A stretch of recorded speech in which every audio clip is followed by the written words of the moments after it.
Hello, everybody. Salutations. Ash, how are you? I'm doing good, man. We have made it to the top of the mountain. We are at episode 30 of what has, up until this point, been the Cue the Muses podcast. And what do I mean by up until this point? Well, ladies and gentlemen, we are officially announcing that we are changing the name of the podcast because it's way too confusing to have a podcast named the same thing as the show that we were trying to promote with just the word podcast at the end. So instead of Cue the Muses podcast, promoting the show Cue the Muses, we are officially now going to call the podcast the MuseCast. So, ladies and gentlemen, welcome to the MuseCast. Welcome to the MuseCast with your host, Ash Von Chamier Dick Berg. I'm Ron Burgundy. I wish you were. Man, we'd be so successful if you were. I love Ron Burgundy. Oh my God. I just love Will Ferrell. Give me a prompter and just put the wrong punctuations in there, and I promise I'll read it incorrectly. It's so good. Anchorman is absolutely one of my all-time favorite comedies. It'll always have a dear place in my heart. Isn't it? You know, all those classic era SNL Will Ferrell movies, you know, even Anchorman, Step Brothers, Old School, you know, that era. So good. It's like the best comedy. It was still where the envelope was being pushed, and you could get away with a lot more. Comedy movies have really been so sparse, you know, because you can't do as edgy of stuff. You can, there's just so few, and they definitely don't have like the theater opportunity anymore. It's just like off the menu completely for them to launch in theaters. One movie came out like in the last like few years that's a really edgy comedy that I didn't even see, and I unfortunately heard it was terrible, and it was the Machine, which is the Bert Kreischer's movie. He's like the shirtless guy. Yeah, the shirtless guy who was actually, I think he went to FSU or something. I think that's actually where he's from. That's about right. Yeah. And he teamed up with Jesus. Oh my God, Luke Skywalker, Mark Hamill. Mark Hamill. Yeah, Mark Hamill. Yeah. I need to watch that movie. Well, apparently I talked to a buddy and he said I wanted to love it, and I had to turn it off. Then I talked to another buddy. He said he had to turn it off. So that's not great, but just that bad. Yeah, it's just that bad apparently. However, in the spirit of high quality entertainment, you know, something, guys, that's part of this rebranding process for Cue the Muses podcast to become the MuseCast is we love talking. This is fun. We're talking about all kinds of different things. Some of it's relevant to music. Some of it's relevant to our show. Some of it's just relevant to art. Some of it's just pondering life, health, etc. But one thing that constantly escapes us is the opportunity to remind ourselves we also need to mention the show that we're promoting, which is our web series, Cue the Muses. And, you know, a lot of people might just think that we are just a podcast. And really, this podcast is in support of letting people know that we're a rock band that has this show. And it gets kind of complicated to explain this weird concoction that we put together. So we usually do it at the end of the MuseCast. Yeah. Right?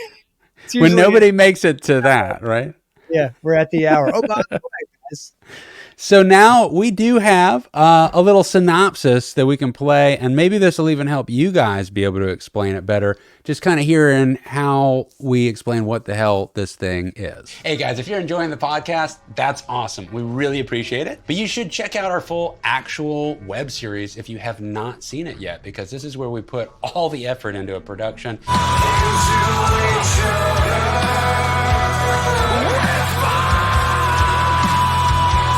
It's a sci-fi comedy, but we're a rock band, and so we put music videos inside of each episode. No views but your own easy escape. Don't pay no mind to what they say. They're in their own world anyway. Each episode features a new singer on each song that we unveil within the episode. And will they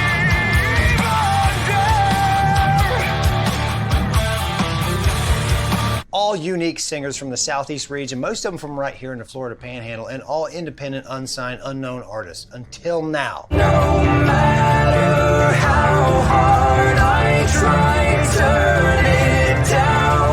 Premise of the show, Ash and I are a couple of bonehead guitar players living off the grid, trying to save humanity, which has been brainwashed from an artificial intelligence stripping us away of our creativity and our creative spirit. We developed a mind travel machine to go into people's brains and collaborate with their inner muses, bringing back music that is completely organic from human muse collaborations. Enter Cue the Muses. You know what, we're kind of getting sidetracked, man. There's only so much time for frequency absorption. We need to hop on it. Can you fire up the cadence tubes? Yeah. And I'll go ahead and get my shoes tied. Okay.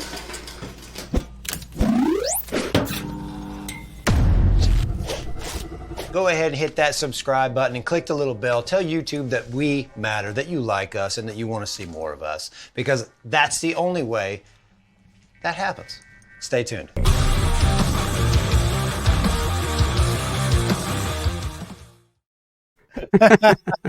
You did really good on that edit, man. That was Thanks, beautiful. man.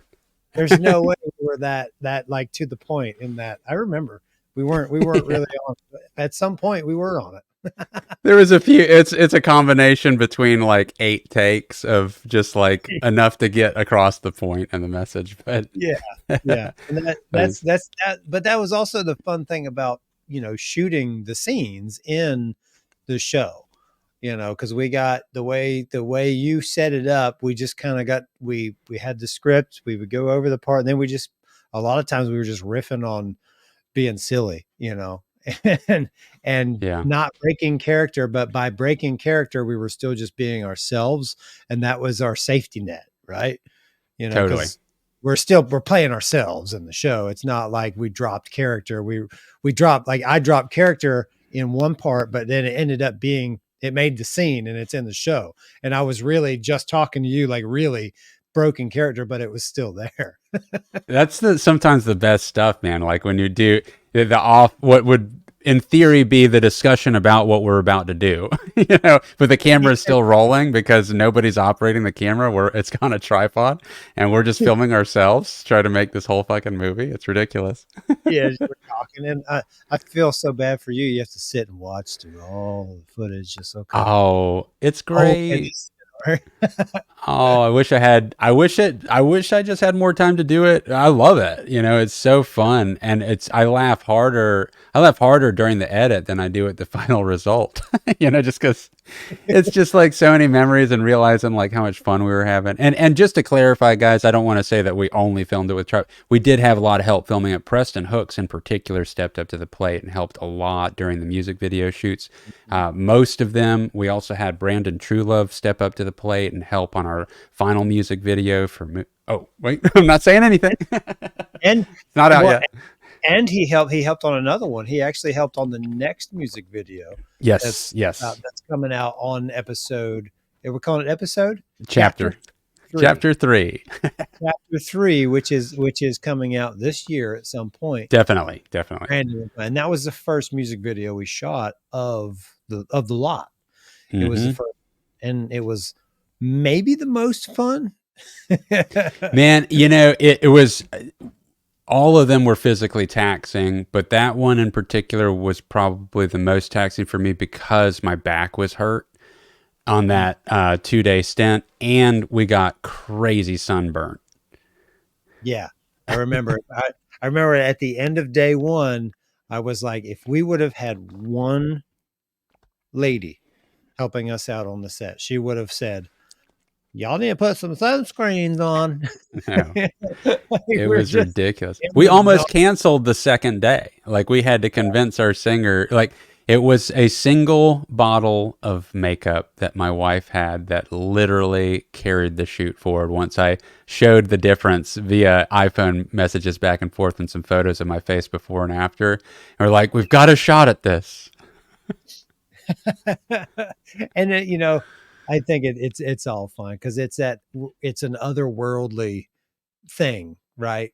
Because yes. I don't think it hadn't developed that much into that. You had talked about yeah, I have this idea that it's going to be a different kind of color motif in each one, and it's going to be like this different thing. And it didn't really sink in because I mean, like, shit. When we went to music video number one for My Soul is an Element, I think the purple backdrop in our skin is like this greenish, sickly tone in the video because it's like there's this drape of this otherworldly hue. It's like a purple hue. Mm-hmm. Back to Will Ferrell. Ron Burgundy. Burgundy. Yeah, no, we didn't. I didn't know what the color grade stuff was going to be. In fact, when we shot the next video that's about to come out in chapter three's episode, in chapter three, the show, the whole time I was thinking that's probably going to be a black and white video, and then I got the footage back and tested it. And what I do with color grading, I will explore a bunch of ideas and I'll try out a bunch of different looks. And the way that it's filmed is in this log format, so it's the color is almost like black and white already. There's very little baked in color information, and the reason that you do that is so it's way more flexible to put it in whatever direction you want to put it. And this is the way movies are shot. They're all shot in a log. Almost all of them are shot in some kind of log format. So the colorist can just have his field day of creating whole looks. So when I played around with what I ended up with, we did not go black and white for the next video. There was a color scheme I came across that I just fell in love with it, and I liked it so much. It set the tone for a theme that I wanted to put in all of the music videos. And that's kind of carry. I guess I can explain what that one theme is because two of the videos are out. If you watch My Soul is an Element and you watch Afraid, two separate music videos, My Soul is an Element has exactly what you're talking about. It's like this crazy heavy pink, magenta, and there's like greens and blues. It's like that color look, which is kind of a real 80s Miami kind of look thing going on for the color scheme. It's become a lot more popular. Kind of like our names on the thing. It reminds me of Mm-hmm. it said 80s, but like when I think pink, I think like early 90s, maybe splitting hairs, but like Mm-hmm. Saved by the Bell intro, Mm-hmm. tracksuit, windbreakers, lots of Yes, like yes, yes. pinks, like that kind of Miami Vice style stuff. Yeah, let's say 87 through 92. Yeah, that's perfect. Something Perfect. like that. And then if you look at Afraid, I wanted to, because I had figured it out on the third video that hasn't come out yet, that there was this really extreme color choice. And I was like, it's like one color plays the theme of the video, and in Afraid, it's red. I mean, it's red and black and like yellow, but I mean, it's like red. The other one's purple. This one, Afraid, was red, and then the next one has its color choice. So each one is just plastered with a theme of this really saturated, oozing, color choice that everything's built around, and that's fun. It just like that became the look. So it's almost like a box of crowns at the end once all five music videos are out. It's like each one It's is gonna like its be own color. it's gonna be really cool. Like once everything's out, like we still need to do a poster with each of the singers in their color, like in their back Totally. music video color. Totally. I want that poster already, but I haven't gotten to edit the other one, so You're gonna make that. It's gonna happen. it's gonna happen, absolutely. Yeah. In pop culture news, I mentioned in the last, we were talking about Sora AI video generation, how crazy it is, how does that affect videographers and filmmakers, etc. And one of the things that I did mention in it was just like the porn industry and probably how that's going to change. And then within that, the day or two after, this whole giant thing happened with Taylor Swift. Yeah, yeah. So I came home yesterday and my girlfriend hit me with it. Like, she was talking about it, I think, with someone on the phone. But then I was like, wait, what? They AI generated images, videos, pornographic AI generated images, videos leaked of Taylor Swift. I'd say leaked, but it's not like they're real. Somebody made images, pornographic images of the biggest pop star on the planet right now, and Uh, it was circulating through social media. It was on X, the new Twitter, and Instagram, and whatever else. I haven't seen them, but I mean, it's inevitable, right? It was what we talked about. And it's like kind of like the dark side of AI AI is a reflection of the user always. It's its own kind of form of art. And in the hands of the wrong people, dumb stuff happens, right? Yeah. Yeah. No, I was totally. joking, I was joking with Amber. She's like, "What?"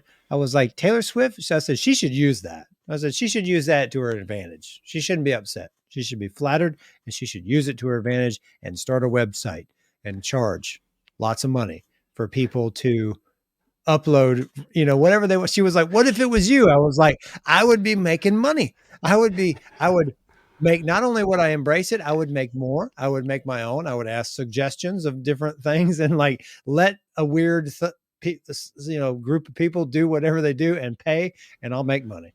And you know what? Whatever." But then she said, "What if it was your kids?" Yeah. And then it got ugly, and I was like, "Oh yeah, it's a pain. It's frightening, and somebody should do something about it. Maybe two guitar players ought to start making music based on human creativity. Collaborate, maybe travel inside somebody's brain and collaborate with their inner muse and make a rock album, some sort of rock album code to break the algorithm of this AI." Yeah.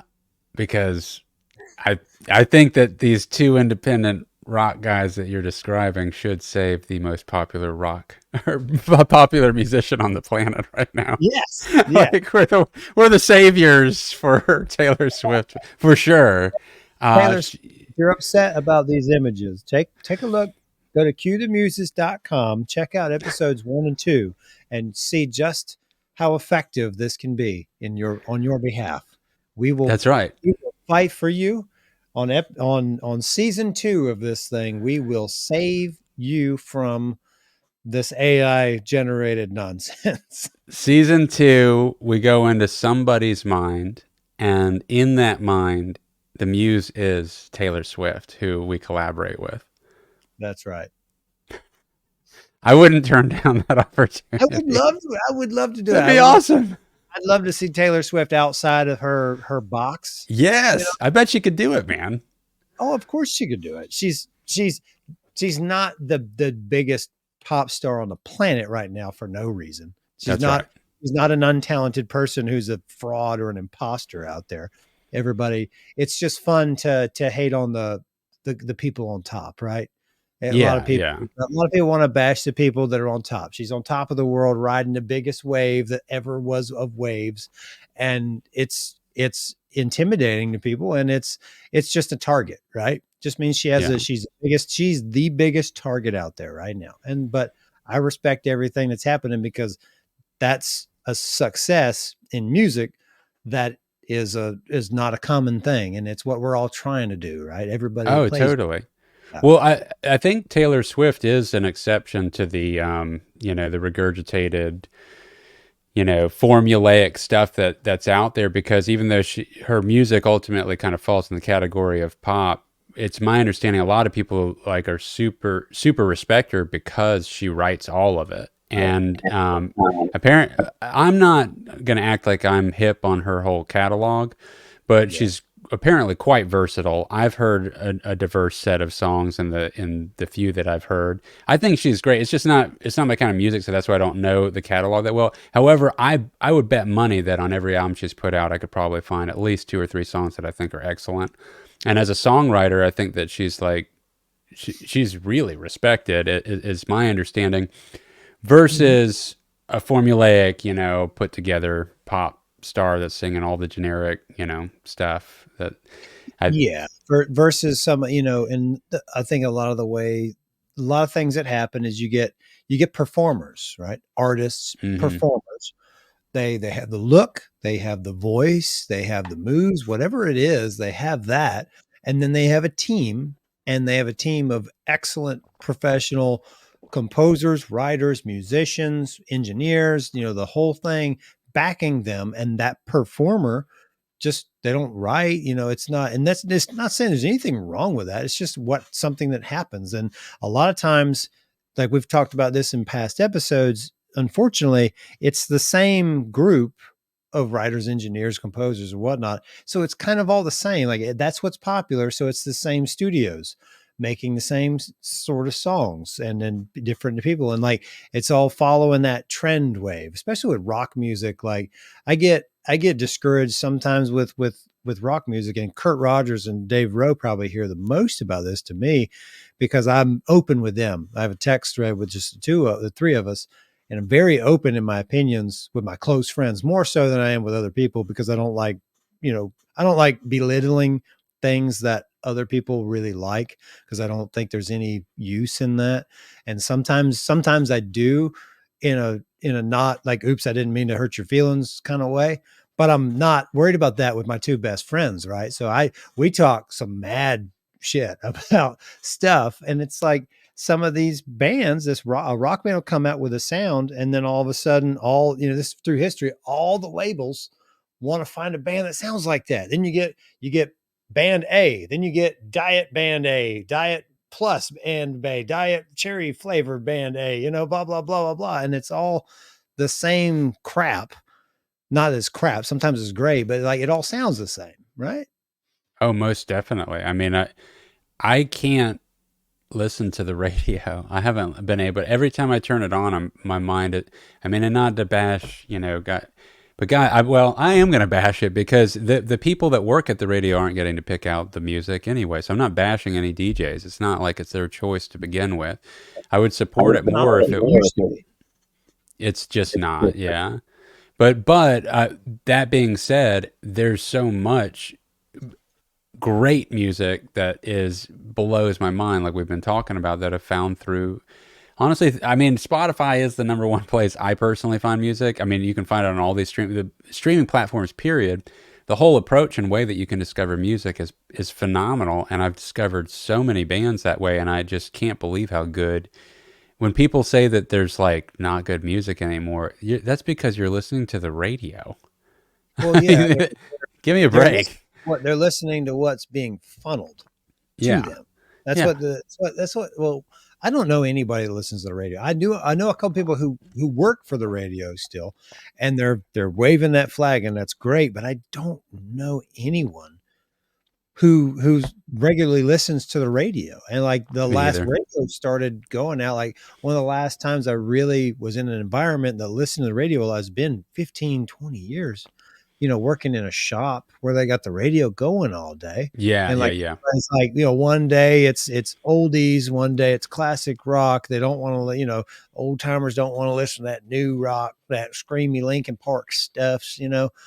But that was, And New Rock, that's 20 years old right there. no, it's classic rock now. This is how long ago it was, but it's like That's crazy.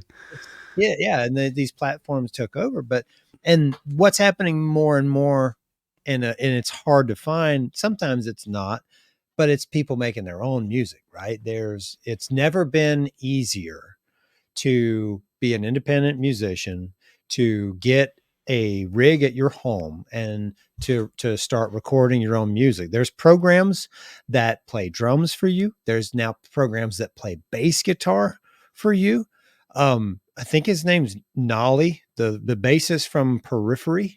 Mm. Really super, super awesome progressive band. Love them or hate them, they have their thing and they do it better than anyone else who does it like them, and Nolly, I'm pretty sure he is their bassist.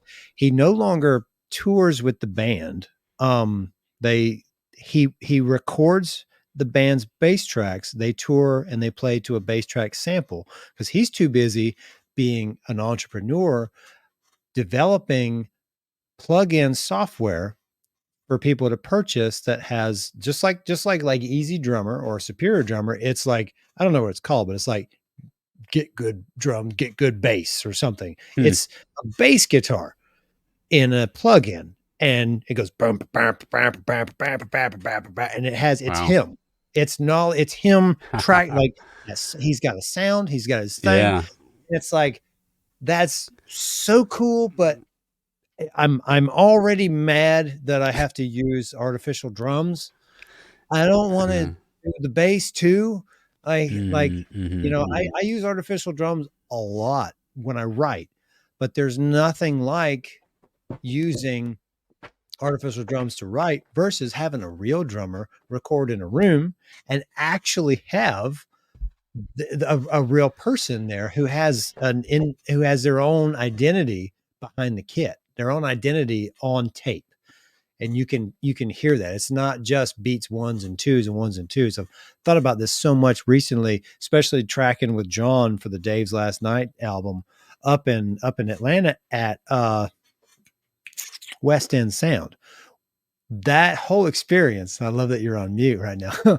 That whole experience tracking, like, and just allowing the song to breathe, allowing tempos to stretch or condense, or for him to lead the beat a little bit, like those, some of the albums that I like the best, they're not cut and dry precisely on the click, because as learning to edit live drums, there's a way that you can edit the live drums and you can shuffle everything to make it perfect. You can make his performance perfect, but then it doesn't sound like them anymore. You're you're taking away, you're stripping the humanity from them, and you're making it a precise machine, and that's not what music is. Some music, yes, some music is that. Some like industrial, cool, crazy stuff, Club to Death from the Matrix soundtrack, excellent, deep emotional things that have these mechanical parts in them. Nine Inch Nails, Trent Reznor stuff, but was Stabbing Westward, these old bands I'm naming. But the humanity for me with rock music, it should be really, really, really raw. Like, go, like, the older I get, the more I want to go listen to Ramones and listen to like old punk bands, Bad Religion, and just going nuts and just doing it well, right? Like, it's not overly technical. It doesn't always have to be overly technical. Sometimes it is, but it's just people. It's people with something to say, and they're saying it through music, and that's bitching. Oh yeah. Well, I think that overall, there's so many things that you touched on there that I agree with. There's not going to be the same result if you program drums versus jamming out drums, like physically having a drummer that's playing out all the ghost notes, playing ahead of the beat, behind the beat. I've got some echo happening right there. And all that, the way that just anybody that's a musician, let's say that we're guitar players, right? A lot of guitar players are going to use drums that they're going to, like things like Superior Drummer. I use that. In fact, in a little bit, guys, we're going to play a couple of personal recordings that we've done independently in our studios, because we're about to talk about home recording studios. But the thing about like the having the performance that you're mapping out versus being able to play it, like as a guitar player, if I jam something, if I'm coming up with a part, that exploration is a completely different thing than thinking of. I don't think I want to play the first, the fifth, the third, then I'm going to go to the second here, and then I think what would be really good is if I went to the seventh on the third time. Like, I don't think that way. I'm kind of exploring it physically, seeing where my hands and ears take it. It's like this weird connection to the instrument. That exploratory sensation that ends up leading somewhere just doesn't happen if you're programming a drum. Now, I'm not saying that you can't make amazing programmed drums. And the programmed drums that I'm going to play in like my personal recording, like I can't play drums to save my life. So yeah, it's just like programmed drums. And I know that they're like not what they would be if somebody was playing them. I think the best use of the drums for programming is like maybe to get a general idea if a part's working, or to figure out how a part should go, or maybe where the turnaround is or something like that, which is what you were able to bring into the equation when we were first writing Cue the Muses. You mapped out some general drums, which really helped you understand some of the parts that I wrote, and then I was actually able to hear much more clearly the potential of it. Got so excited, and then we decided to make 5 songs instead of 1 together. Yeah. Right. and we wrote this whole album, and here we are years later, and all that. So working with the drums that way is great. If you're really good at making the drums happen, that's awesome. I think another benefit, though, to the quality of the fake drums is, though, and this will lead into the studio environment too, is that one thing that's cool is MIDI.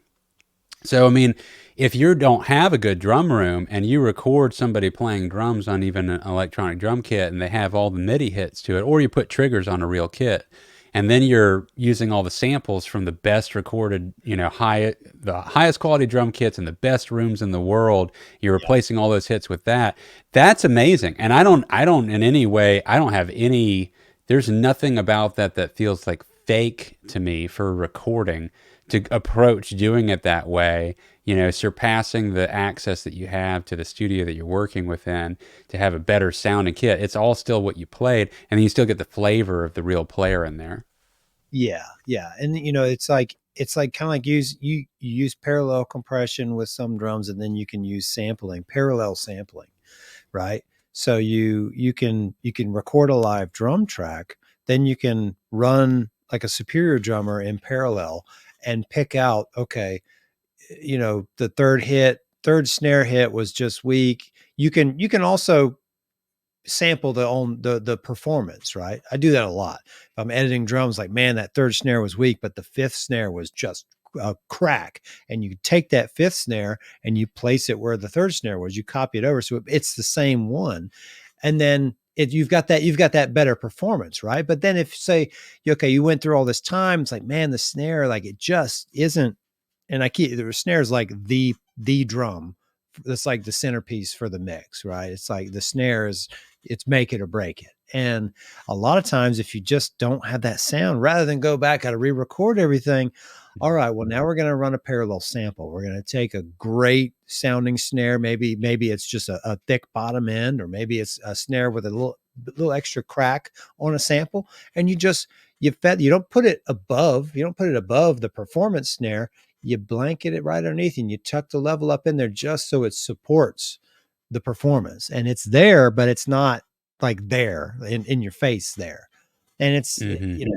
there's, and you said it earlier, using Superior Drummer or using any drum program to write, from I'm speaking from my experience, it leveled up my game, all as far as songwriting and rhythmic understanding, just a broad understanding of time signatures, of rhythms, of different, just building drums from a MIDI window helped me elevate my game as a writer, as a musician, and understanding. Because I used to just be like a caveman guitar player, like a lot of us are. Look at a drummer, like, do the do thing, yeah, yeah, more of that. Do a tribal, yeah, I want tribal, do That's tribal right. still that's still me.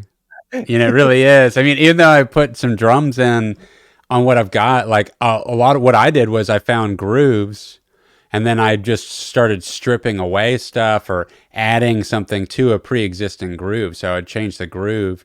I was like, Yeah. this works. And then I'd modify even the guitar part to kind of work. And then it would instigate an idea. And for personal creation stuff, cool, awesome. But it's not, the end result isn't like working with a band and a full drummer. I mean, that'll be evident in the recording that I play soon enough. But you're actually doing something exciting. So we both kind of have, like, I have a studio, but it's not a recording studio. This is where I make my videos. We have the Muses laboratory back there. That room is actually the laboratory back there. And then this main area in here that I've been talking in for all these episodes, this is my office. So I've got my computer where I'm talking now. I'm actually using the laptop. I got my main station. I've got, a lot of my gear here. This is all the camera stuff, but I got all my stands and things in the back. And I was like, it's the new year, I guess, or whatever, and things are in life are overall happening that are fantastic, and I feel all excited, and I'm feeling super artistic, and I'm like, man, the time has come. I want to actually get all my stuff set back up and get back into, even if I'm just recording a couple of songs a year personally, just to get to do it, even if it's just to figure out what I want to go record or map out songs. And I've got all the tools. All I got to do is get everything set back up. What would make sense in my studio to rearrange to make this a conducive area to do some recording? So I start drawing out on my grid paper, well, this isn't the page, but this book, if I went backwards, and I'm like drawing out a blueprint of my, the live room in there, which is the laboratory, and what I want to do in it, and what I want to do over here in the office area, and what I'm going to do in the back storage area. And then I'm coming up with all these ideas. I'm writing a list, and I have not been on Facebook much at all for a while. I mean, I get on there, I post, and then I ghost. And then I Yeah. get on and I happen to see you 3 days ago or something Same. posting you're building a studio. So tell me about this. What's going on there? You're building a recording studio. And again, like what you see here, Crazy. what I have set up is in. I got this. I got this for free the other day, That's but cool. it's a little standing like Japanese I changing thing. like But it. the other side, I like it too. The other side of that is my kitchen. I'm in the dining room. This is the dining room of my house, right? So this all my stuff's in the dining room. The girls, you know, they hate it. All my this ode to adolescence, adult manhood, adolescence is just here for everyone's shame, for my shame. But this is the only place I have for it. We moved down here. I bought this house in Brevard County, and it was perfect for the family, but it was not perfect for the studio. And I had to have it set up. This was the only place. So, at time came, I said, it's a new, again, new year. I've been talking. We went and did the studio trip to West End Sound with Dave's last night, recorded with Tom, and I'm planning on doing everything else in house here. And I was like, man, I just like it. They come down. I've done it here before, and I can do it here in the room. But I'm like, man, I just need a building, and I found a 12 by 30 building that was for sale. That like a guy had ordered, and they built it backwards, and it was wrong. And so I got a great deal on the building What? because it was like, oops, we put the doors on the wrong end kind of thing or something, That's it? Yeah. Yeah. I was like, so it's like, I'm not using one of the doors, like the one door. I'm like, okay, it's got a 4 foot wide, like regular door. I don't need that. I already glued it shut and spray foamed it and sealed it. So I had it delivered yesterday. It's in my backyard right now. It's about 50 foot from the house. Like, again, it's 10 by 30. And I've been racking my brain. I've watched probably 6 hours of YouTube home studio builds, home studio tours, random tiny, tiny studio. And so it's like I was originally going to do 3 rooms, an entry room. It's like a workshop, like, guitar techie stuff. And then the engineering room, sound room, and then the live room. And it just wasn't enough room. So now it's just going to be the engineering room and the drum room. It's not going to be able to be a big room, but I am going to go with a unique, fun design, like a fun shape. It's going to be an asymmetrical drum room. None of the walls will be parallel with one another. And we started insulating it last night. I've got tomorrow, I'm going to go pick up a guy that I used to work with. Sean Bowen has got me a lead on a bunch of free building materials. He's a superintendent on a job in Orlando.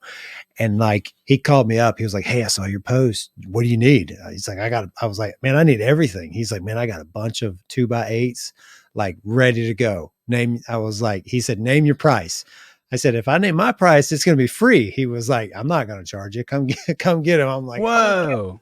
yeah, it's great. So I was going to have a trip to Tallahassee this week.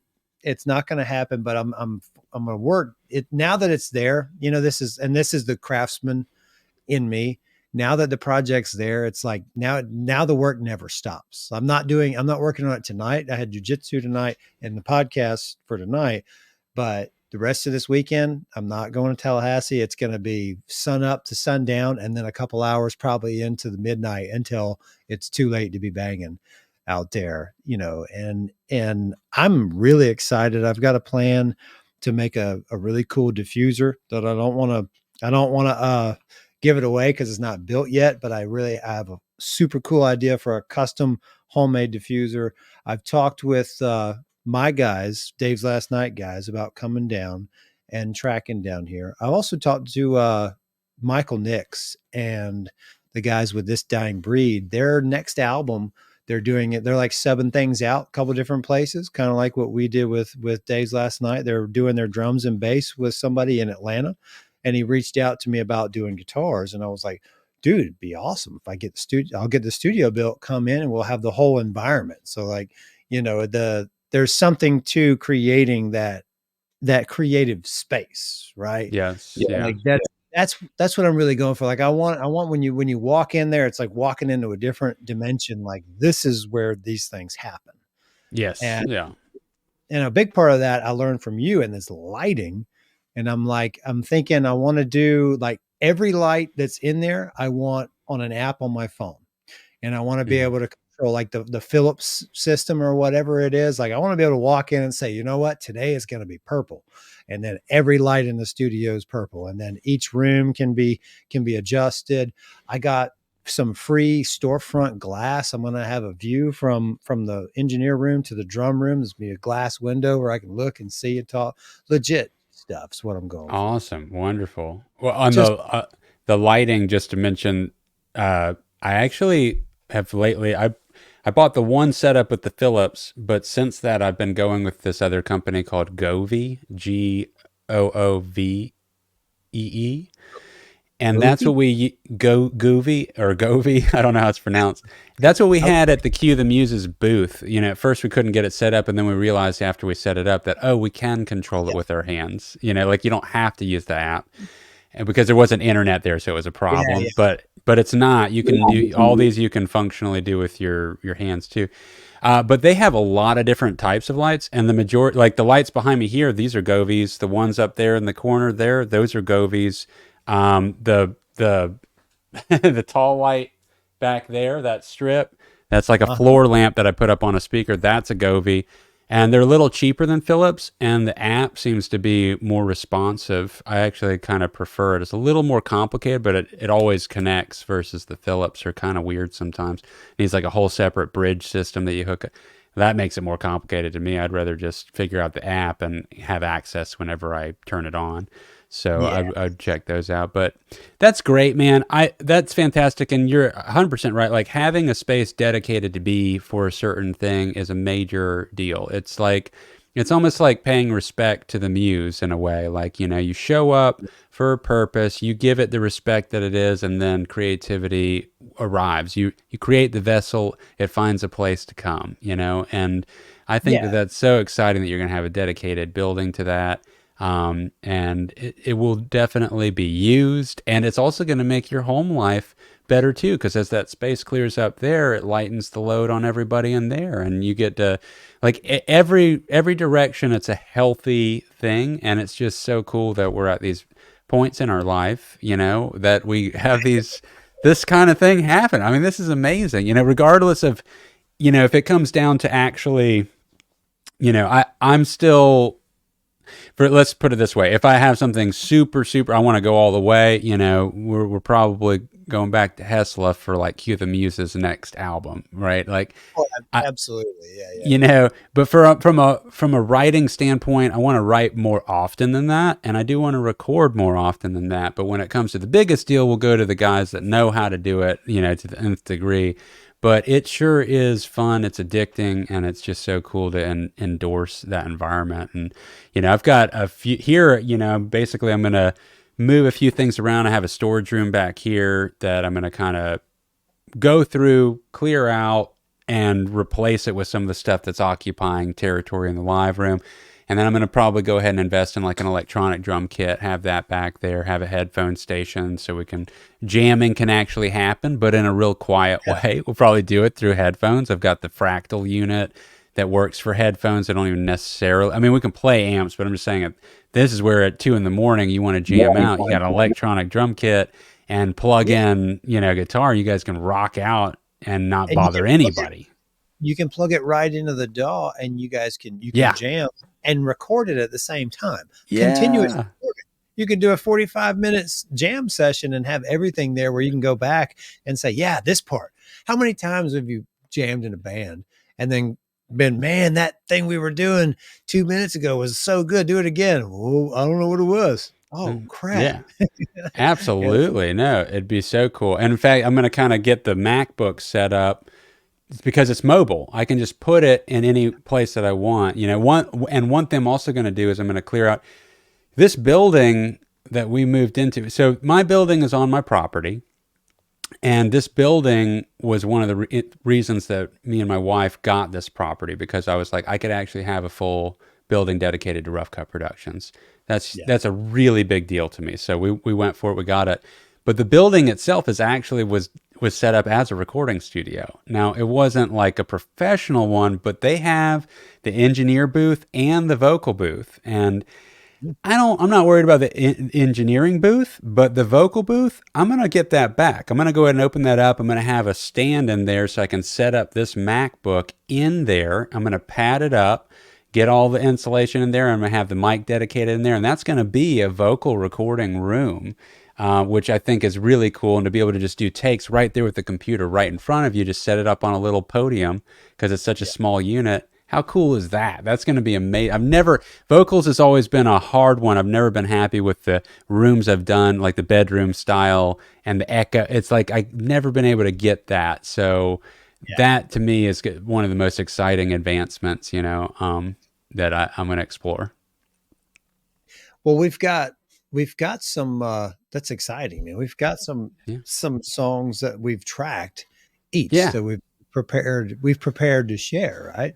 And this is Yeah. this is just us. Like each one that we have is okay, we're a musician, we have recording capabilities, we have some skill in songwriting, various degrees of whatever, and not either one of us is known as being a vocalist, but why not, right? I mean, that's Have a little fun.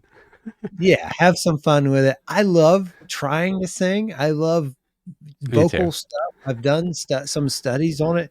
I'm not a lead singer by any means, but like it's another instrument, and it's Hmm. fascinating because it's like it's an instrument that I'm not that good at, and there's really something I to just to finding have out. said it, I think you've got a great voice. I think the thing that it when you do work with other singers that have a dynamic range of being able to do all these different types of things like the powerhouses that we have on Cue the Muses, that's where I realize I'm like, okay, I can with my vocals I can kind of do a thing. Yeah, yeah, yeah. I'm in That's what territory. I can do. Like I kind of Yeah, yeah, yeah. Well, and that's like that's your game, right? yeah. You have you have to start with what you're comfortable with and what you're good at and get better at it. Then you start kind of reaching further and further. So who do you want to go first? You want me to go first or You you want yeah, to you should go first. Before you play your independently recorded song, how long ago was it recorded and what program did you record it on and what all do you play on it? Okay, so the song I'm gonna cue up is a song called "Enemy Inside." It's an older song that goes the riff and the music of the song dates back probably to 2012 because I remember I was working on this as a riff when Kurt Rogers and I were trying to start a band with ex Badal drummer Ian Rogers. That band it was going to be we were going to do like a just a full on metal band and it never really happened. Just couldn't work out time. Actually, Jeremy Taylor from Taylor Made Motorcycles, he actually came and hung out with us about maybe playing bass at the time. And it was like I remember it's just a really fun, fleeting thing that never happened. But the riff stayed. About a few years later, when I first got the first studio set up at my house, I did record it, and it was the first song that I recorded everything, vocals, program drums, bass, guitar myself with me. And it kind of lived in that state until when I moved down here 2022, I re-recorded this with the current setup with Superior Drummer, took the drums upgraded the drums Superior Drummer, edited the drums with better knowledge of just kind of patterns and stuff that I have now, and instead of using a 7 string, I used a really cool LTD I have that I tuned to drop A, and it's just a drop A song, and so it's kind of heavy. It's kind of like an angry breakup song. This song was written over 10 years ago, 14 years ago, probably, but it's called "Enemy Inside," and this is it.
That was killer, man. It's That was fun. great. Thanks, I, man. It's a fun song. dude, I didn't know you had two. I mean, I knew that you could kind of scream, but I definitely I have never heard this song before, guys. Like so Yeah. I didn't know you could, like, there's some dynamics there that I'm really like caught off guard by that you have. It was like, it sounded good, man. You can sing. Thanks. Yeah. I I appreciate the compliment. Like when I do screams, I like kind of diving into like that monster scream, like if I'm screaming, I'm not like a lot of times I don't feel at the beginning of the opening line of that song is the word, oh, fuck. It goes, fuck. And I did that on Okay. purpose. It's just like, fuck, okay. And that was like the mindset when I wrote it. And screaming, like I love finding scream. And I really the original version of screams aren't that great. I went through this weird thing a couple years ago. I had an injury, right? I was in a jujitsu class and I got caught in this choke, in a crush choke. And when the guy I was training with locked it in, it was like a quick forearm, like his forearm was on my, and it crushed my vocal cord, right? Crushed this front right there. And I was like, oh, it was like so fast. And it was a weird injury that it hurt when it happened. And then as the next couple of days went by, I completely lost my voice. Like it was so I bad it remember hurt. this. This was during the Yeah, Key the yeah, yeah. Muses writing, I think. I don't know if we recorded yet. I can't remember. Yeah, I had just moved down here, so Yeah. because it Oh, happened okay. So we had recorded then. yeah, we had recorded, but we were still filming stuff, and Recorded still with having Brett Hessler, to be yeah. specific. Yeah. We had tracked the music with Brett, and man. So, anyways, this weird injury happened. I went to an ENT doctor, and I was like, I didn't know what was going on, and it's never been the same, right? It came back, but it came back different, and it also helped me access this. I took a couple of free lessons from a guy, Chris Lipe, YouTube guy, bald guy on YouTube. Really, really fascinating stuff. He does things like he went to the doctor and had him put a camera down his throat to film his vocal cords while he did different things, and it really like it helped.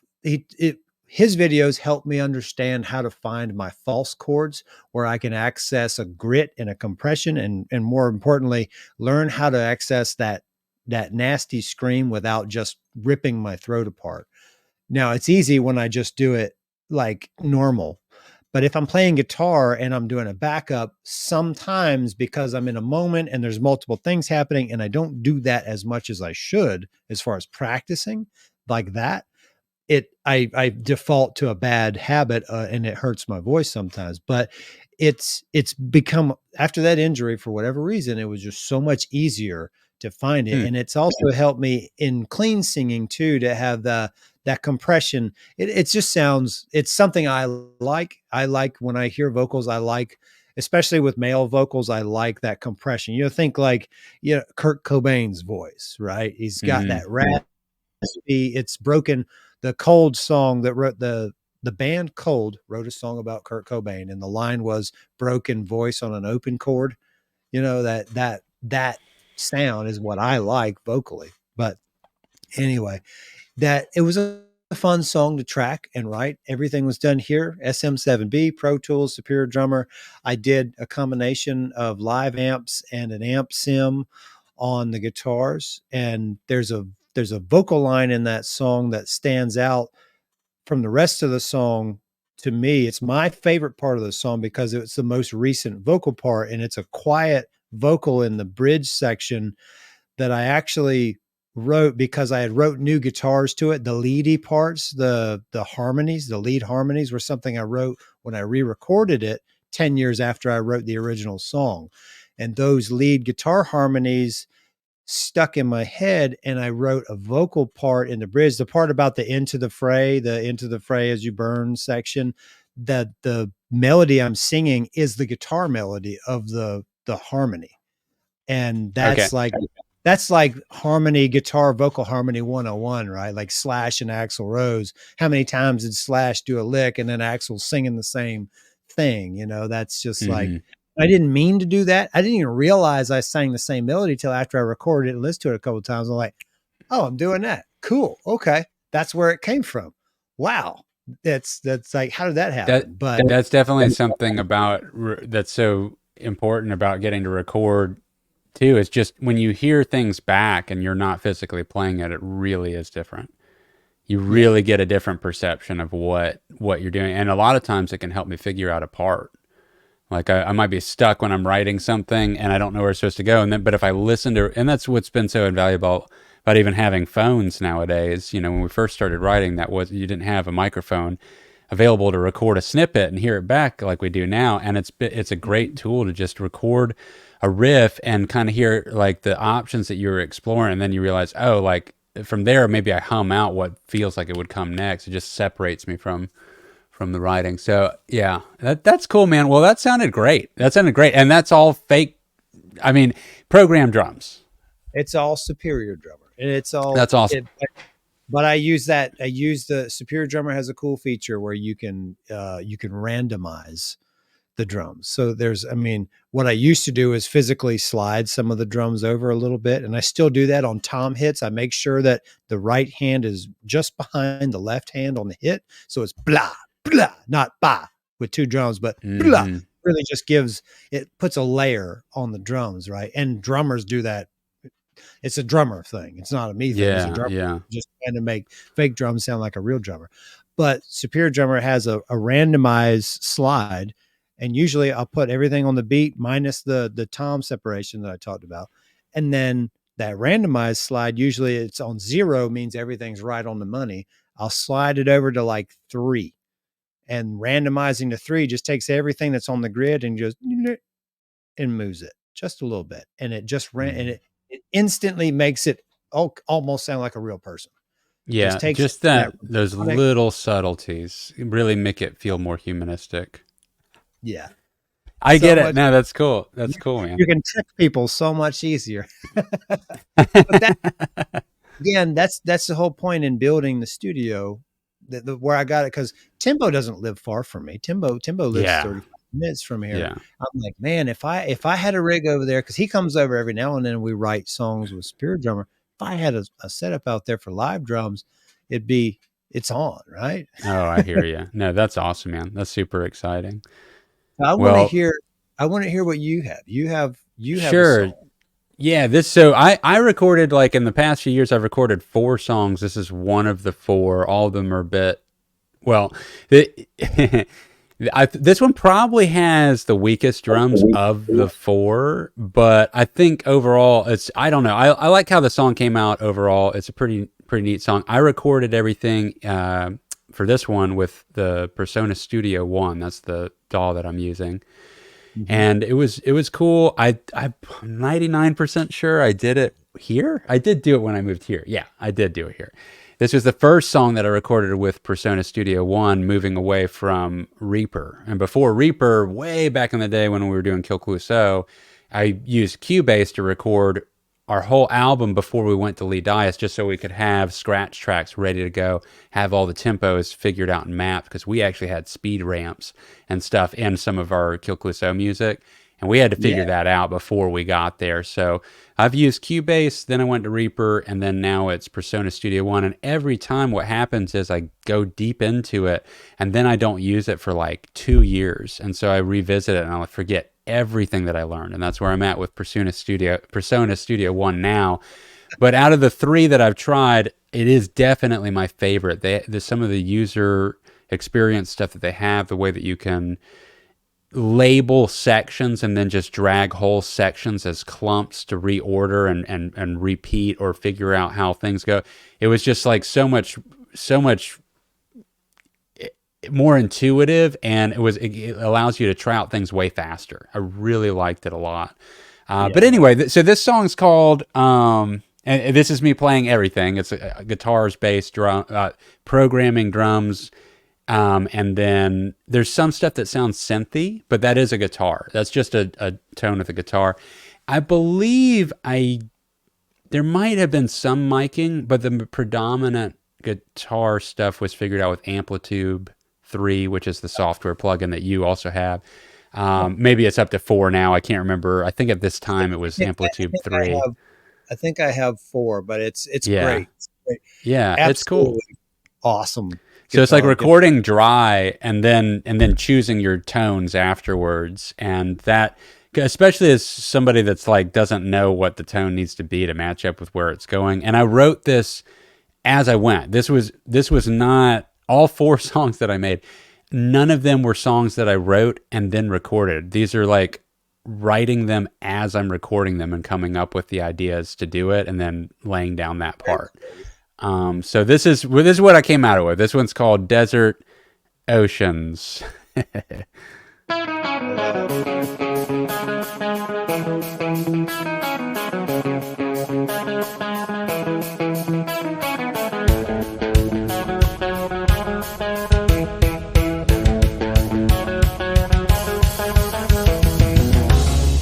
Ocean drips dry, revealing all that lies below. Chased out a world we'll never know. We watch the air fall to her knees, while the fingers kept prying, money kept them lying about their empires of need. Through valleys of dust and debris, these lands now sleeping, don't even dream.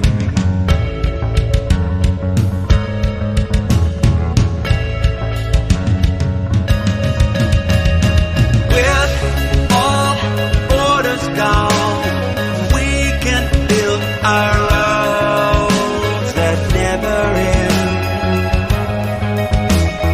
Riding round this infinite end, we watch the world fall to her knees, while fingers kept prying, money kept them lying about their empires of need.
I guess I have to stop it. We're new to loading this up to see how this works. That was awesome, man. It again. You surprised me. I've heard one other song that you've done that was different from that one, maybe 2. That one, your voice, like when it came in, I was like, man, it's crazy how it's you, but you sing in such a way. It's like, man, it just sounds so good. It sounds like it almost doesn't sound like you, but it is you. And Okay, cool. well, like, you know what I mean? It's like, it was hard to pick out. If you would have told me it kind of blows my mind, but it's not surprising too, how much it sounds so similar to Kill Clue So, right? Like you can Okay. when I listen to that, I can say, okay, I can see exactly your role in Kill Clouseau, right? By Yeah. listening to a song that is all you. And you have a very, very clean like vocal style. Like, Yeah. and but it's not always clean. Like I like what you did with it. You have some layers. I had to put my headphones on because I wanted to hear the different, I could hear more than one ash in some parts. And like kind of it sounded like you played with some layers, and but it wasn't necessarily like an intentional 2 or 3 part harmony. You were playing with layers in a way that just made the vocal sound really interesting and Cool. good. Cool, man. Well, thanks. Yeah. I mean, like we were kind of establishing at the beginning, it's like, I definitely don't consider myself a singer, but I have fun with it 100%. And then it's like, I feel like for me, it's definitely not, I can't play at the same time and sing to save my Yeah. life. I mean, it's like the same thing. Put me behind a drum kit and I will not be able to make a beat. I can't play and sing guitar at the same time, which is unfortunate. And it's something I'd like to be able to do, but it is fun to get to sing. And it's been a while since I got to do a little bit of singing on like a personal song. So that's one thing that I do want to do again. I want to write another one and just kind of, play around the singing. Cause I also like just coming up with the words too, just kind of figuring out like the lyrical content creation is a real fun part too. It's a whole other art in itself.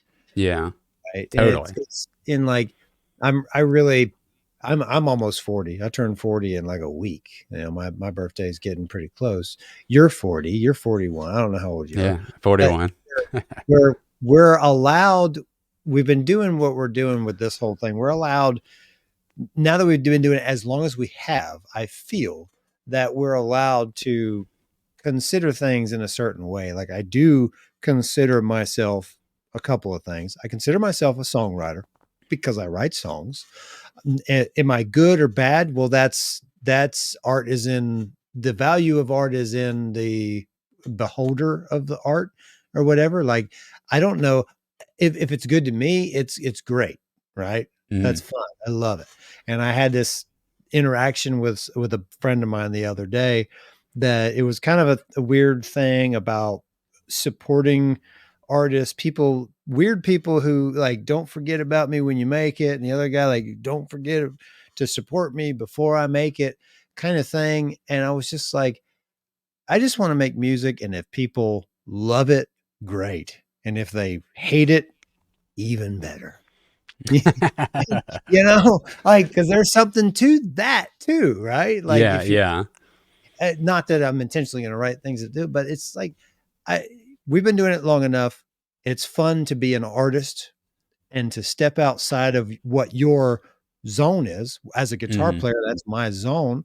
And I think yours too, right? Yeah, Like, guitar is my zone. I feel confident with that. I consider yeah, myself a guitarist. I don't consider myself and a songwriter too, yes, because I mean, as a guitar player, that's one of the attractions to that instrument when you're choosing what instrument to learn. Oftentimes, guitar comes up with whole songs. It's harder to write a full song on a drum kit. not That doesn't impossible, but it's It's not harder. impossible, but yeah, in general, the songs don't start there, right? That being Yeah, said, my favorite band of all time is Tool, and my favorite thing to watch when I go see them live is Danny Carey, the drummer, of right? And I'm a course. guitar player, So it's like I love drums. I mean, drums are, I don't mean to in any way belittle it, but it is one of the attractions to the same as a piano. Songs can be entire songs on a Yeah, piano, right, or a guitar. There's such dynamic instruments with that. Oftentimes the people that do those instruments, the songs oftentimes start there. You yeah, might start from a bass line or a drum part, but a guitar player or pianist might have an entire song that they're bringing, and that is more rare on the instrument of bass or drums. And so it's like part of that attract. So songwriting, that's all associated yeah. with that. Yeah. It's definitely more common for a guitarist to be a songwriter in a band than say Hmm. the drummer is primarily the songwriter in the band, or the Yeah. bass player. And sometimes the bass player, But Rush, just to have, Rush well, yeah, as an exactly. exception. And Right. Tool also. If Yeah. you like Yeah. anybody and everybody who likes Tool, who loves Tool, should know who the band Peach is, right? Yeah. Yeah. Peach is the band Justin Chancellor was in before he was in Tool. And if you listen to Peach, you hear what Tool eventually sound like, right? Like I hear that in there every time. The other day I was mowing the lawn and You Lied by Peach came on, the Peach version, not the Tool cover. And I'm like, man, this pre-Tool Justin Chancellor sounds a hell of a lot like Tool. And that's how impactful he was to the band when he joined for the Enema album and continuing forward. And for But me, that's when I fell in love with Tool. I know some people it's the first two albums, but for me, the Enema, Anima, whatever we call it, that is like from there on that everything. And I liked the first two albums. I liked Opiate more than Undertow actually, but when Anima came, I mean that was like I'm entering other zones and experiencing. I'm like learning what dimensions are, and reality is changing around me. And it was like mind shifting stuff. Yeah, life changing is a life changing, definitely. Yeah. And what I was trying to, I was leading up to a phrase I read in that book that you gave me, and something to it, and this kind of ties into the whole thing. Where an artist is somebody like a guitar player plays guitar. A drummer plays drums. A vocalist sings. An artist is someone.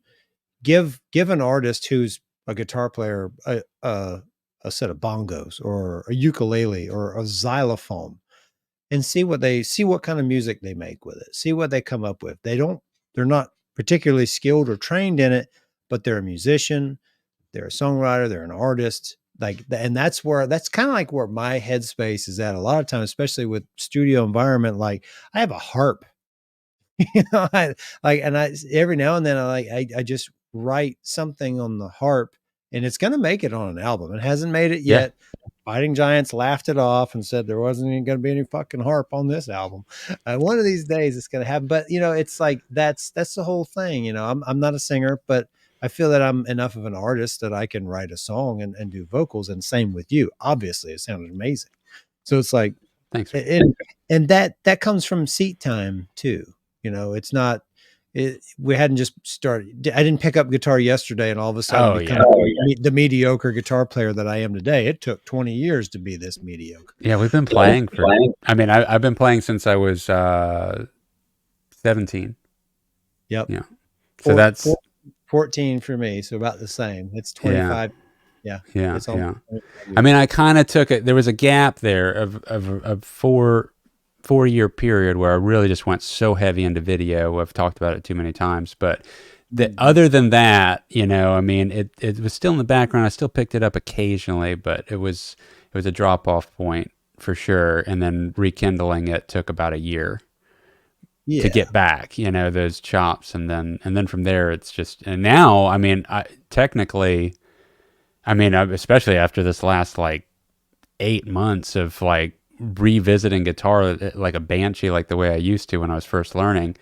I mean, I can confidently say I can play stuff I've never been able to play before right now. That's why I want to get the studio set back up. I want to record some again because I feel like as a guitar player, this is so exciting. I'm still reserving myself because there's some specific goal-oriented music lesson stuff that I'm in the middle of that I want to complete before indulging and recording, just because it's I just want to know that I completed it before I get too sidetracked writing.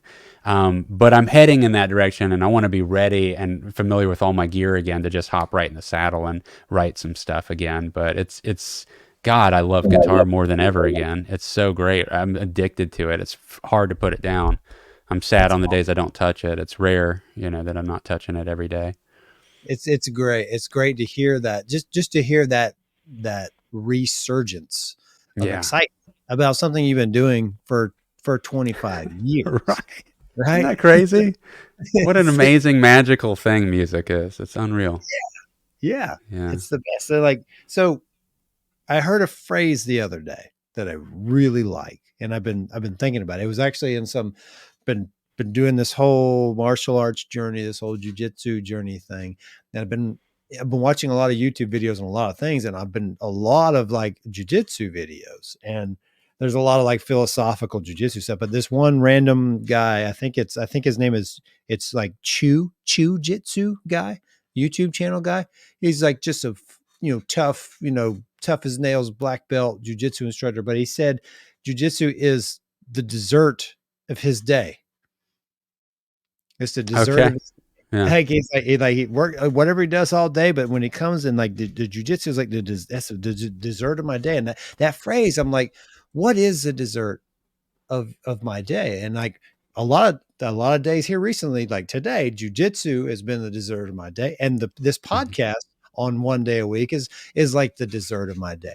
And it's not every day, because I don't play guitar every day. I've been real busy, and I actually haven't played guitar since and it's actually probably been about a week since I picked up and really played my guitar since last time I was in Crawfordville. But that doesn't mean that it's not gonna come back and be that phrase. And then it really got me thinking, there was a time in my life where I was just a shithead. I played guitar all the time, played shows all the time, but I was a shithead, and I didn't get any better. There was probably, there's probably like a 7-year stretch of play guitar all the time, didn't get any better, just because I was just in a shithead mood. I had, just bad energy about me, and it was a whole life circumstance thing that changed, and it got better. And not everybody gets through that, but I did. And then, like, I think now, especially with putting, so I hadn't put alcohol down altogether. Like I had 2 beers last night of the last weekend, but it's not, the beer became, and I thought about this dessert of the day thing, that alcohol had became my dessert of the day. Like whatever I did, that was like the little fun thing. And I was like, well, that's not right at all. Because there's where's the satisfaction in that, right? Dessert should be a satisfaction. It makes you feel good. Oh yeah. An drinking makes you feel good, or whatever your thing is. It doesn't have to be alcohol, but those are like negative desserts, right? It's not a No, that's an amazing way of putting it, because that's exactly what alcohol had become for me. Even though I wasn't getting drunk every night, we talked about this a couple of podcasts ago. Yeah. Like I had paused drinking in May. It will have been on May 20th or something, somewhere around. It doesn't even matter. In May, it'll be 2 years. I had one glass of wine on one, like New Year's or something, like a year ago, that I've gone without a drink, really. 2 years, no drinking. And in that, but you're right, the dessert thing was it. I would feel that was the problem, is that it had become the end of the day, and that's how I'd close it out. And then it just shuts off the ambition. This is the dessert. I cut off the alcohol just so I can start working some night shifts in the 2 years. And over the course of 2 years, what's happened? I have almost tripled my income, and I've gotten way back into guitar on a level that I hadn't felt since I was a teenager. And I'm able to play better than, I've ever been capable of, that doesn't mean I'm a master at guitar, but I'm better than I've ever personally been, which is really saying something for how important of a role guitar has played in my life, to feel like I've finally gone past a plateau that I really sat at for many years. When you said not getting any better for 7 years, I feel like, I just kind of kept working with the tool set that was there for many, many years.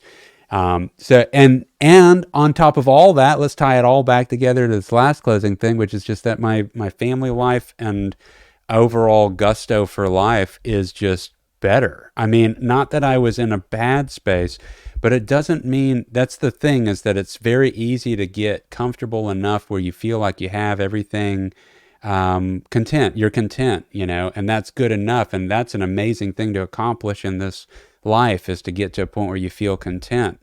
That is representatory of success, right? But then you shut off dessert that actually doesn't give you any benefits, and you realize, I am content, but I'm also feel like I could do more. What else could I do? And then you start doing these other things, and then it's like, oh, well, that's like, holy shit, man. Like I'm doing some stuff like I thought I kind of was tapping at every resource already, but I wasn't. I was closing off my resource bank, at 6 p.m.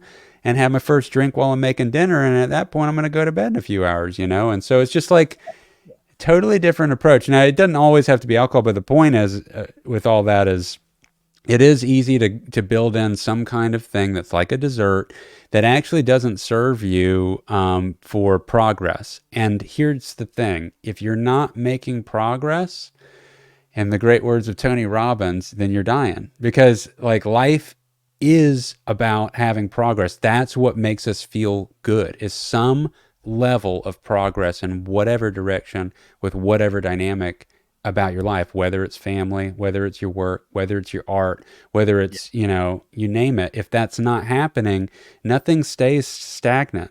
You have to know this by now. The longer that you live, the more you realize this is true. You can't hold this.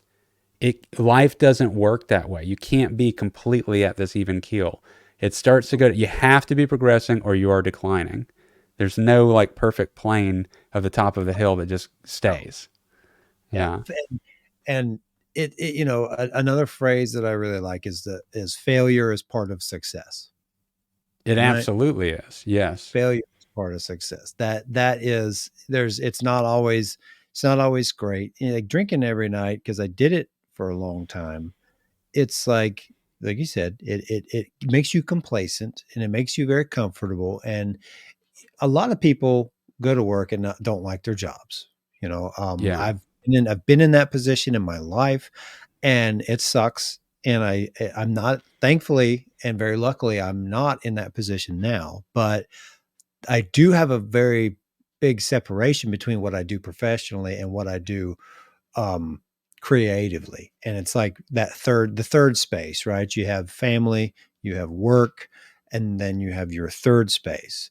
And then if you're somebody like me, you have like your third, fourth, and fifth space that are all kind of in the same group of your third space. But, there's music, there's engineering, recording, there's building things, there's jujitsu, there's all this stuff. And that makes it hard to have the other two, the normal two spaces, right? Your workspace and your family space. And then throwing in alcohol where you shut down every night early, when you start drinking, like shut down, you can try to do those other third space things, fourth space things, even family. But, I didn't like the idea of my son's a teenager now. And like, okay, dad starts drinking beer every night at 9:00. And, I go to bed at 10 or 10:30, and then I wake up and dad's got, by the end of the week, the recycling cans full of beer bottles. It's like, well, it's just not I don't want to sound like a prude or anything, but what kind of example is that? Like that's the end goal. Like this is what my son sees every day. But it's like, no. Like I said, all of a sudden I cut the alcohol out. Now my son is going with me. My son in the jujitsu class, like I'm not bragging on my son or anything, but this like grown man who's bigger than me was like, man, he didn't know he was talking about my son. He was like, man, that kid over there's good. He's like, I couldn't get him. That's awesome. So I couldn't get him. I said, which one? I was like, the girl right there. He said, no, the long haired boy rolling with the girl. I was like, that's my kid. Like, yeah, that's awesome. That's awesome. Like, yeah, think about it. There's a crazy difference. You went from, having, and it's not like this is somebody that you're a person that had your life under control here. You're just talking about the difference of a minor thing like that. You went from just having your drinks at the end of the night to now getting to go have that experience with your son. And these years of adulthood, this is the area that really matter. The biggest, my dad was in and out through my life, but one of the pockets that he was in my life was age 14 through pretty much like 18.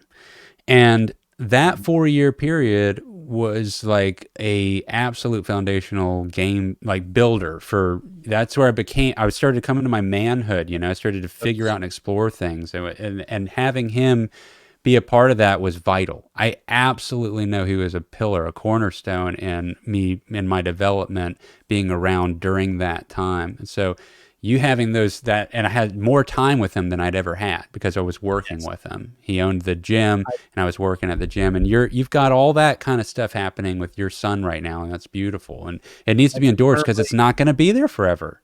No, I mean, no, in that he's going to grow up, he's going to do his own stuff, you know? Yeah. He's gonna grow be a man. He's gonna call me once a week, twice maybe if I'm lucky. You know what I mean?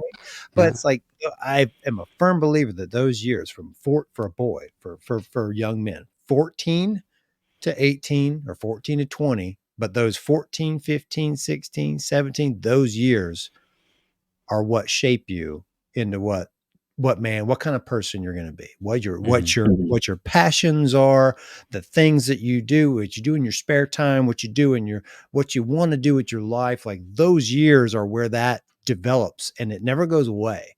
The things that you wanted to do when you were 5 and 6, those are like fun, awesome, like playful things that are there, but you're not that passionate about the things you love when you were 6. You are always passionate about the things you were passionate about when you were 15. Like, and then there's just it's just like ingrained in there. And well, and you're right. And to further that point, and then maybe we'll come to a close. We're reaching an hour and a half. It's almost midnight. But I do want to just tie that together one other way too, is like, I forgot what I was actually saying. No, this was good. What was the last thing you were saying? I want to close this out. I'm going to get this back. I think I said when you're what shapes you, what your years through 14, 15, 16. I remember now. Yeah. Yes, it builds the character that you become. The thing is, that could be, you could debate that and say, if you wanted to play devil's advocate, it's like, yeah, but then like, what about when you go downhill, or what about the 7 years that you had when you were shit, apparently, which I didn't know you during that time. Well, the thing is that you knew from those years when you had the passion, when you had the inspiration, that's what you needed to rekindle. That's what you needed to get back to. That was still the guiding light of where you realized how far off the track you were getting, right? It's being able to get that foundation that you can hearken back to remember what it was like to be inspired by life. And the thing is that life can beat you up, and you can get you just like, this is my life. This is what it is. You're 30, let's say. You've gone downhill the last 7 years, right? And it's not going good. And you're like, shit, this is how it turned out. It's like, dude, you're only 30. You can turn this around. Remember what it was like when you thought that you were going to do whatever it was that you wanted to do, that was still like somehow in your psyche that you were capable of that. Get back to that. You can still have that same drive. You just have to flip the switch, man. Change the story. Change the story. Change your life. If you accept that the story is that you're where you're at and that's what you're going to just ride out to the end of your days, that is exactly what you will get. So why not change it? Yeah. we are what we think. It's in absolutely. It's in every book. There's a book called "You Are What You Think" or something like that. Sure. It's in the Bible. I mean, it is timeless. It's a timeless thing. It changes your thinking, change your life. And this isn't a self-help MuseCast, but I think it kind of is. It kind of is. I mean, it's just it's an undeniable statement, because if you don't think that your thoughts and the way that you act make up where you end up in life, what reality are we talking about? Now, I'm not saying that things don't happen, that are circumstances that are completely out of your control, that can absolutely be devastating. But it is truly how you handle those hardships where you end up after that. And I'm not going to sit here I feel very fortunate for the life that I've had, but I haven't gone into the detail about some of the absolute crazy batshit stuff that I've seen and been around when I was growing up. I've seen some shit out of movies, man. I've grown up in some weird stuff. I had great parents, but my God, like I literally, I've thought about making a movie about some of my childhood because it's that interesting and crazy and scary, some of it. And you know, and that's a whole other topic. The point is that I took all that shit and turned it into this kind of attitude, because you can learn from those examples, you can learn from those experiences. And if anything, the hardest thing that happens to you should really just give you more gratitude and gratefulness for the day that happens today where nothing like that did happen. You got to have this day today where you got to see your mom, your kid, at your day at work went by and there was no arguments, or we accomplished something, we built something, whatever it is.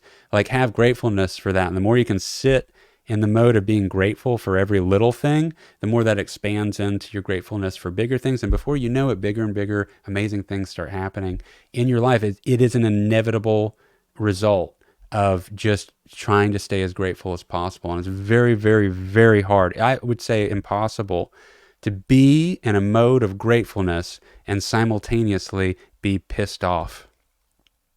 Those two things can't happen together. Yeah, right? yeah. It's so easy not to get mad about things when you appreciate the things you have, when you appreciate the position you're in, and also when you're a big part of it is when you're used to things going wrong and you accept things when they go wrong. People who complain about things are just people who are unable to accept the reality that they live in, right? Like to complain about something. It's like when you accept, okay, there are things out there you can't control, you can't change, but the things you can change, you focus on that and then you build on that. Like you said, it gets easier, guys. It's not. Yeah. It can, So, if you know that that's your goal. Your goal is to try and, like, again, we've talked about it, and we'll close it with this, guys, just value life and art and all of it. I know shit happens. Shit still happens to me. I'm not like, I don't have an amazing day every day, but every day that I do have that's amazing, I don't just let it pass by. I personally meditate. I'll sit on it for at least a few minutes, but close the eyes, shut off the sounds, and just acknowledge it. Acknowledge the wins. It's important. Start logging it and let it, imprint it into yourself that, like, this is a part of the equation too. This is happening. I'm not going to let that just pass by. And the more you do that, I'm telling you, it's just inevitable. The more that happens, that you can just take things in stride. And the more you can take things in stride, everyone around you can help. You can help pull everybody out. Don't you want to be the person that helps pull everybody out of shit? yeah. Yeah. That's a great person to have around, right? Well, Yeah, be that person. Yeah. Try. Be the person you needed when you were 13, when you were 15. That's right. Absolutely. Guys, that's episode 30 of the now called MuseCast. I think it was a fun episode. I had fun. I hope you guys enjoyed it too. We went all over the place. Don't forget about Taylor Swift. And season 2, she's on the way. She's going to sign up, or someone will make an AI video of her signing up. Maybe. We'll just AI her in for the Key of the Muses season 2.